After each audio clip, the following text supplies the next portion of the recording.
സിനിമയെ ലോക സിനിമയുടെ ഭൂപടത്തിൽ അടയാളപ്പെടുത്തിയ അപൂർവം ചിത്രങ്ങളിൽ ചിലത് ഇന്നും നമ്മുടെയൊക്കെ വലിയ വിസ്മയമായി വരുന്നതാണ്.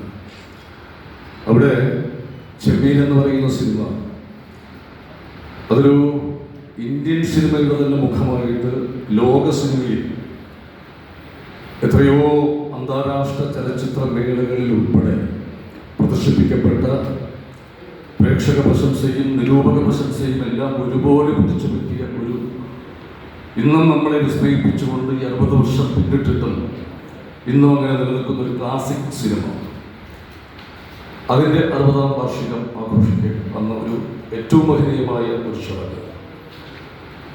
ഞാൻ പറഞ്ഞല്ലോ, ഇതൊരു അനർഘ നിമിഷമാണ് എന്ന് പറയുന്നത്. ഓർമ്മകളുടെ ഒരു വലിയ അമൂല്യമായ നിമിഷങ്ങളിലൂടെയാണ് നമ്മൾ പോകുന്നത്. നമ്മൾ മലയാള സിനിമയിലെ ഒരു ചരിത്രം, ആ ചരിത്ര വഴികൾ നമ്മൾ ഓർക്കുകയാണ്.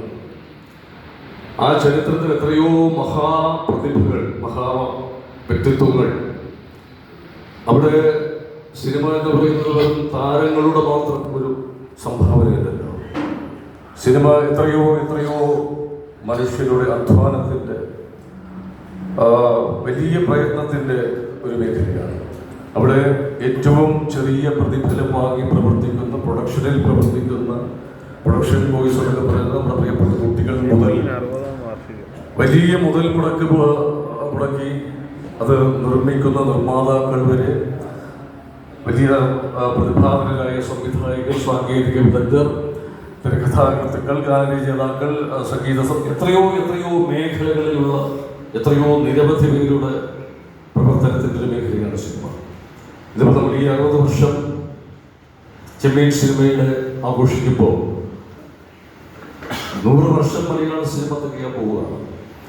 1928 ഒരു നിശബ്ദ സിനിമയിൽ തുടങ്ങിയതാണ് മലയാള സിനിമ, വിഗതകുമാരൻ. അവിടെ നിന്നപ്പോൾ ശബ്ദത്തിന്റെ അനന്തമായ വിസ്മയം സൃഷ്ടിച്ച് ഓസ്കാറിൽ വരെ എത്തിയ റസൂൽ പൂക്കുട്ടിയെ പോലുള്ള മഹാപ്രതിഭകളെ സംഭാവന ചെയ്യാൻ മലയാള സിനിമ വളർന്നു എന്നുള്ളത് ഓർക്കേണ്ടതുണ്ട്. മലയാള സിനിമയുടെ ഒരു വലിയ വളർച്ചയുണ്ട്. ആ വളർച്ചയുടെ ഒരു വികാസ പരിണാമത്തിൻ്റെ ഒരു നിർണായകമായ ഒരു വഴിത്തിരിവായ സിനിമയാണ് ചെമ്മീൻ. 1965 പൂർത്തിയായ ഈ സിനിമ, അതിനും വർഷങ്ങൾക്ക് മുമ്പാണ് തകഴി എന്ന മഹാപ്രതിഭ ആ കഥ, ചെമ്മീൻ എന്ന കഥ എഴുതുന്നത്. അന്ന് മലയാളത്തിലുണ്ടായ ഈ സിനിമ ഇന്ത്യൻ സിനിമയിലെ ഏറ്റവും മികച്ച ചിത്രത്തിനുള്ള രാഷ്ട്രപതിയുടെ സ്വർണ്ണ മെഡൽ നേടിയ സിനിമ. അത് മലയാളത്തിലെ ആദ്യത്തെ സിനിമ എന്നത് അല്ല, ദക്ഷിണേന്ത്യയിലെ തന്നെ, നമ്മുടെ സൗത്ത് ഇന്ത്യയിലെ മറ്റ് ഭാഷകളിലുള്ള സിനിമകളിലൊക്കെ കൂടി നോക്കുമ്പോൾ ആദ്യമായി രാഷ്ട്രപതിയുടെ സ്വർണ്ണ മെഡൽ നേടുന്ന ഒരു സിനിമ.